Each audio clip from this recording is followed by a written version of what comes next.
اعوذ باللہ من الشیطان الرجیم بسم اللہ الرحمن الرحیم اللہم صلی علی سیدنا و مولانا محمد معدن الجود والکرم وعلی آلہ وصحبہ وبارک وسلم۔ دیکھنے والے تمام بھی ناظرین کو السلام علیکم ورحمۃ اللہ۔ میں حاضر ہوں آج مکہ مدینہ چینل 5G کے پلیٹ فارم سے، اور آپ دیکھ رہے ہیں ہمارا پروگرام عالم ٹائم۔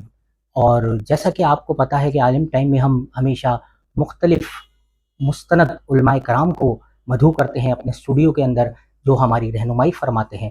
اسی طرح آج بھی ہم نے ایک اور بہترین عالم دین کو مدعو کیا ہے، اور آج کا جو ہمارا موضوع ہے جس پر ہم آج ان کے ساتھ گفتگو کرنے والے ہیں، وہ ہے ہمارا آج کا موضوع ہے سفر المظفر۔ سفر المظفر کے حوالے سے کچھ سوالات ہمیں موصول ہوئے، انشاءاللہ ہم اپنے ایکسپرٹ عالم دین کے سامنے وہ رکھیں گے، اور جو ہمارے ایکسپرٹ اسکالر ہیں وہ اس حوالے سے ہم سب کی رہنمائی فرمائیں گے۔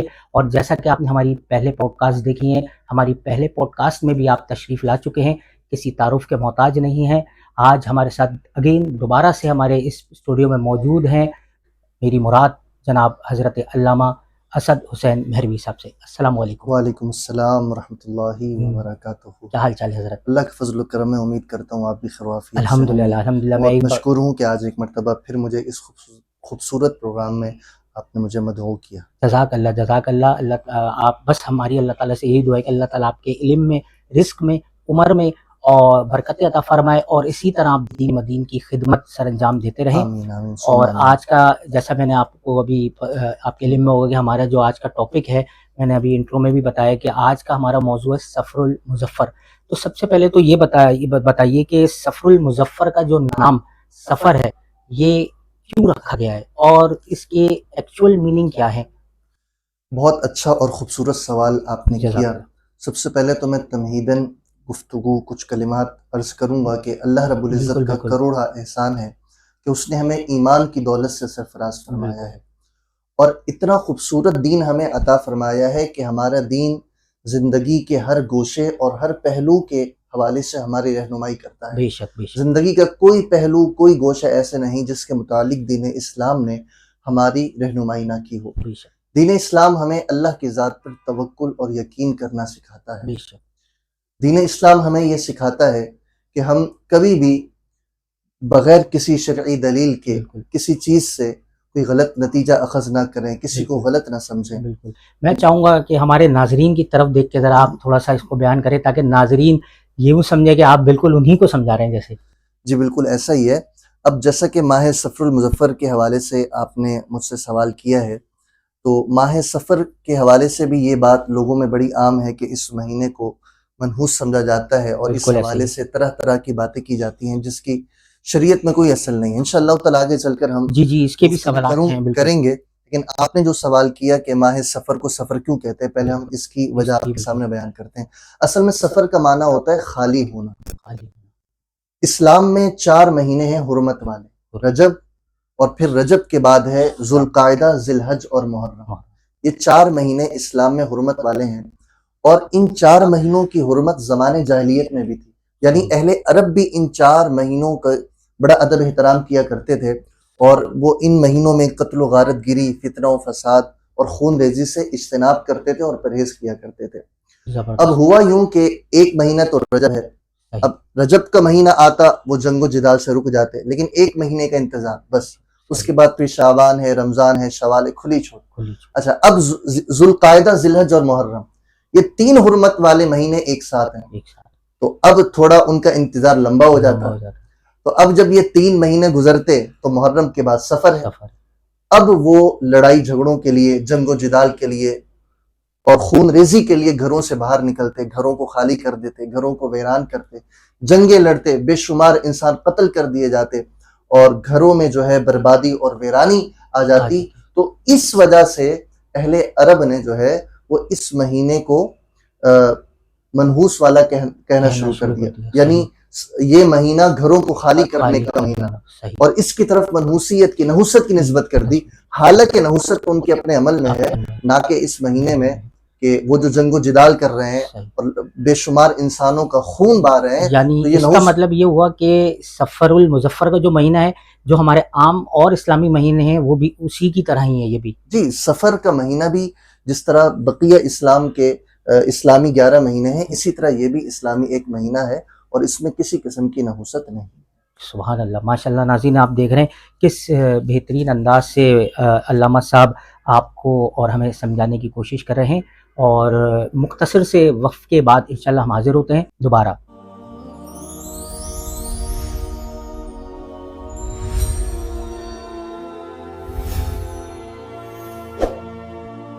ویلکم بیک ناظرین، اور جیسا کہ آپ نے دیکھا گفتگو کا سلسلہ جاری ہے۔ ایک اور سوال میں علامہ صاحب کی نظر کرنے جا رہا ہوں کہ علامہ صاحب یہ ہمیں بتائیے گا اور ہماری آڈینس کو بھی جاننا چاہے گی کہ جیسا کہ ابھی آپ نے گفتگو میں بیان کیا نا کہ زمانہ جاہلیت کے اندر جو ہے وہ سفر کے مہینے کو جو ہے وہ منحوس سمجھا جاتا ہے اس طریقے کے، تو مطلب کیوں یہ اس مہینے کو اکثر عام ہم نے دیکھا ہے عام عوام کے اندر بھی لوگ اس مہینے کو 13 تیزی کا مہینہ کہتے ہیں، بلاؤں کا مہینہ کہہ رہے ہوتے ہیں، تو اس حوالے سے بھی کچھ تھوڑا سا ہماری آڈینس کو آپ ماہ رہنمائی سفر دیں۔ کے جو بالخصوص جو شروع کے 13 دن ہیں ان کو 13 تیزی کے نام سے یاد کیا جاتا ہے، اور یہ کہا جاتا ہے کہ جی اس میں بڑی بلائیں آتی ہیں اور نحوستیں نازل ہوتی ہیں، لہٰذا ان دنوں میں کوئی شادی نہ کرے اور ان دنوں میں کوئی نکاح نہ کرے، ان دنوں میں کوئی کاروبار شروع نہ کرے، تجارت نہ کرے، ان دنوں میں کوئی گھر وغیرہ نہ بنائے، ان دنوں میں کوئی سفر نہ کرے۔ ایسا ہی ہے، بالکل یعنی شروع کے جو 13 دن ہیں، ویسے تو پورا مہینہ، لیکن خصوصیت کے ساتھ شروع کے 13 دن اور اس کے جو آخری بدھ کا دن اس پہ بھی انشاءاللہ تعالی میں آتا ہوں۔ تو کہتے ہیں جی یہ تمام چیزیں ان دنوں میں نہ کی جائیں۔ اب یہ لوگوں کا اپنا وہم ہے، اپنا گمان، بھئی شادی کیوں نہ کریں؟ بھئی یہ نحوست والے دن شادی برباد ہو جائے گی۔ تو میرا ایک سوال ہے، اللہ سب کی شادی کو کامیاب کرے، سفر کے علاوہ مہینوں میں جن لوگوں کی شادیاں ہوتی ہیں تو کیا ان کے گھر برباد نہیں ہوتے؟ وہاں طلاقیں نہیں ہوتی؟ یا جو لوگ بزنس اور کاروبار کرتے ہیں اگر وہ سفر کے مہینے کے علاوہ بھی شروع کریں تو کیا ان کو کاروبار میں نقصان نہیں ہوتا؟ یا جو لوگ سفر کرتے ہیں تو اگر وہ سفر کے مہینے کے علاوہ کسی اور مہینے میں وہ سفر اختیار کریں تو کیا ان کو حادثات پیش نہیں آتے؟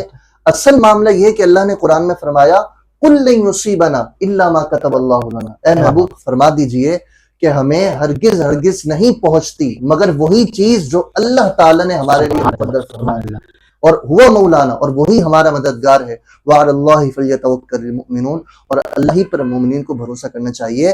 تو خلاصے کلام ساری گفتگو کا یہ ہوا کہ آپ اس مہینے میں شادی بھی کر سکتے ہیں، اس مہینے میں آپ تجارت بھی کر سکتے ہیں، نکاح بھی کر سکتے ہیں، سفر بھی کر سکتے ہیں، گھر وغیرہ بھی آپ بنا سکتے ہیں، یہ تمام کام آپ کر سکتے ہیں۔ جہاں تک تعلقات حادثات کا یا پریشانی کا، تو یہ اللہ کی طرف سے امتحان ہے، آزمائش ہے، یہ دنیا دارالامتحان ہے۔ یہاں آپ کو خوشی بھی ملے گی، یہاں آپ کو غم بھی ملے گا، یہاں آپ کو خوشحالی بھی ملے گی، یہاں آپ کو تندرستی بھی ملے گی، آپ کو صحت بھی ملے گی، آپ کو بیماری بھی ملے گی۔ اس چیز کا تعلق کسی مہینے سے نہیں بلکہ اللہ کی تقدیر اور اللہ کے اذن سے۔ بالکل بالکل۔ تو ماشاءاللہ آپ جیسے ناظرین دیکھ رہے ہیں کہ کس دل نشین اور دلکش انداز میں علامہ صاحب گفتگو فرما رہے ہیں اور ہم سب کی رہنمائی فرما رہے ہیں۔ ایک اور سوال جو مجھے آڈینس نے کہا تھا کرنے کے لیے، تو میں علامہ صاحب کے سامنے رکھ رہا ہوں۔ سوشل میڈیا اور سفر کے حوالے سے بہت سے وظائف گردش کر رہے ہوتے ہیں، تو عام آدمی کیسے اس کو سمجھے کہ کیا صحیح ہے کیا غلط ہے، اور اس پر تھوڑی سی روشنی ڈال دیں تاکہ ہماری آڈینس جو ہے، ہمارے ناظرین جو ہے، اس کو اچھے طریقے سے سمجھ سکے۔ سب سے پہلی بات تو یہ ہے کہ سوشل میڈیا پر دی جانے والی ہر معلومات درست نہیں ہوتی، خاص کر ایسی معلومات جن کا تعلق دین سے ہو، اس کی کسی مستند عالم دین یا مفتی سے آپ تصدیق ضرور کریں۔ اللہ قرآن مجید فرقان حمید میں فرماتا ہے فتبینوا، اے ایمان والو اگر تمہارے پاس کوئی فاسق خبر لے کر آتا ہے فتبینوا، اس کی تحقیق کرو، یعنی بغیر تحقیق کے اس پر یقین کر لینا، اس کو آگے پہنچا دینا، آگے فارورڈ کر دینا، یہ بالکل بھی درست نہیں۔ اور میرے آقا علیہ الصلوۃ والسلام نے فرمایا جس شخص نے مجھ پر جان بوجھ کر جھوٹ باندھا، یعنی کوئی ایسی بات جو میرے آقا نے بیان نہ فرمائی لیکن بندہ اس کو حدیث بنا کر اور ذات مصطفیٰ صلی اللہ علیہ وسلم کی طرف منسوب کر کے وہ کہہ رہا ہے کہ یہ حضور کا فرمان ہے، یہ جھوٹ ہوا۔ تو حضور کی ذات پر جھوٹ ماننا، حضور نے فرمایا کہ جس شخص نے مجھ پر جان بوجھ کر جھوٹ باندھا فَلْيَتَبَوَّأْ مَقْعَدَهُ مِنَ النَّارِ، اسے چاہیے کہ وہ جہنم میں اپنا ٹھکانہ بنا لے۔ تو یہ بہت غلط بات ہے کہ بغیر کسی تحقیق کے کوئی بات آگے بیان کر دینا۔ اگر آپ کے پاس آپ کے سامنے کوئی حدیث آئی بھی ہے، آپ کو چاہیے آپ دیکھیں کہ حدیث کس کتاب میں ہے، حدیث کا نمبر کیا ہے، اور آپ یہ دیکھیں کہ اس حدیث کی سند کے متعلق علماء نے محدثین نے کیا گفتگو کی ہے، مکمل تحقیق کے بعد پھر آپ اس کو آگے بیان کریں۔ بالکل صحیح کہہ رہے ہیں. جیسا کہ ایک اکثر جو ہے فیس بک پہ ایک بات بہت عرصے پہلے گردش کر رہی تھی کہ روٹی کے 4 ٹکڑے کر کھانا سنت کریمہ ہے، تو کیا واقعی یہ ایسا ہے؟ نہیں، یہ روٹی کے 4 ٹکڑے کرنا اس کا ذکر کسی حدیث شریف میں نہیں آیا. بس یہ آپ نے بھی دیکھا، ہم نے بھی دیکھا، بس بزرگوں کو ایسا کرتے ہوئے دیکھا کہ جب کھانے پہ بیٹھتے ہیں تو لیکن لوگ یہ نبی پاک صلی اللہ علیہ وسلم سے نسبت کر رہے ہوتے ہیں اور جو ہے وہ نبی پاک کی طرف نسبت کر رہے ہوتے، تو آپ بالکل، میں نے کہا کہ اس طرح کے کئی اور ایسی جو ہیں مائنڈ سیٹ جو ہیں فیس بک کے اوپر یا اور بھی جو سوشل میڈیا کے ہمارے پلیٹ فارم سے، وہاں پر اس طرح کے، حالانکہ بات تو بہت اچھی ہے، بات تو صحیح ہے، لیکن نبی پاک صلی اللہ علیہ وسلم سے نسبت کر رہے ہوتے ہیں، اور میرے خیال میں وہ اسی زمرے میں آ رہی ہے جو آپ نے حدیث کہی ہے. بالکل، یہ تمام باتیں اسی میں آ رہی ہیں. کچھ باتیں ایسی ہوتی ہیں جو بزرگوں سے چلی آ رہی ہوتی ہیں، ہم نے بھی یعنی اپنے بزرگوں کو ایسا کرتے ہوئے دیکھا، آپ نے بھی دیکھا، تو اب اس کو لوگوں نے حدیث بنا کر حضور کی طرف منسوخ کر دیا، تو ایسا نہیں کرنا چاہیے. ناظرین، آپ دیکھ رہے ہیں کہ کس انداز میں ہمیں سمجھانے کی کوشش کی جا رہی ہے کہ ہر بات جو ہمیں نظر آ رہی ہوتی ہے ایکچولی وہ ہوتی نہیں ہے. ہمیں چاہیے کہ ہم سب سے پہلے ریسرچ کریں، کوئی بھی کام کرنے سے پہلے یا کوئی بھی بات کو آگے فارورڈ کرنے سے پہلے ہمیں ریسرچ کرنی ضروری ہے. اس کے حوالے سے پراپر جو ایک پرفیکٹ نالج ہوتی ہے، اس کی پرفیکٹ انفارمیشن جو ہے وہ ہمیں لازمی رکھنی چاہیے. اس کے بعد ہمیں چیزوں کو آگے شیئر کرنا چاہیے یا آگے جو ہے اسپریڈ کرنا چاہیے. اسی طرح ایک اور سوال، اور مجھے پتا ہے ہمارے پروگرام کا وقت اب اپنے اختتام کی طرف ہے، تو میں آخری سوال جو ہے علامہ صاحب کی نظر کرنے جا رہا ہوں کہ ہمارے معاشرے میں دیکھا گیا ہے کہ مختلف چیزوں سے بدشگونی لی جا رہی ہوتی ہے، تو اس حوالے سے بھی تھوڑا سا آپ بتائیں کہ لوگ جو ہے نا مختلف چیزوں سے نتیجے اخذ کر رہے ہوتے ہیں اور مختلف نتیجے اخذ کر رہے ہوتے ہیں. مثال کے طور پہ کالی بلی گزر گئی تو اس سے ایک جو ہے وہ مائنڈ سیٹ کریٹ ہوتا ہے، یعنی ایک مت کریٹ ہو رہی ہے. اسی طرح بہت سی چیزیں اس سے جو ہے وہ مت کریٹ ہوتی ہے کہ رات میں جھاڑو دینے سے ایک مت کچھ نہ بدشگونی ہو جاتی ہے. اسی طرح جو ہے بہت سے ایسے آپ نے دیکھا ہوگا سوشل پلیٹ فارمز پہ کہ اس طرح کی باتیں آتی ہیں. تو اس حوالے سے آپ ہمارے ناظرین کو کیا گائیڈ لائن دینا چاہیں گے؟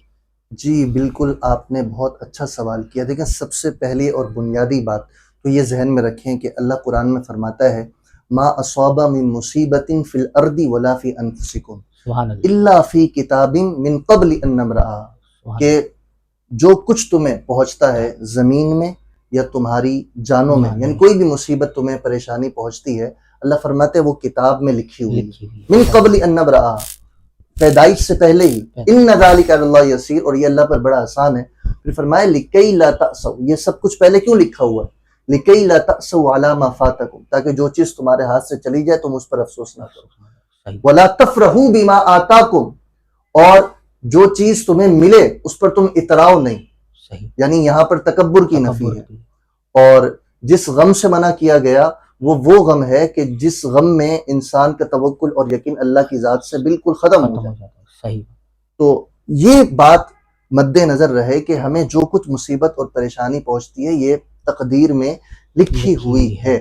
تو لہٰذا کسی بھی چیز سے بدشگونی لینا یہ بہت بری چیز ہے. میرے آقا حضرت محمد مصطفیٰ صلی اللہ علیہ وسلم نے 3 مرتبہ فرمایا کہ بدشگونی لینا شرک ہے، بدشگونی لینا شرک ہے، بدشگونی لینا شرک ہے. اور پھر حضور نے فرمایا کہ ہمارے دل میں بھی کوئی بات آتی ہے لیکن اللہ پر توکل اور یقین کی مدد سے وہ بات، وہ وہم جو ہے وہ ہمارے دل و دماغ سے چلا جاتا ہے.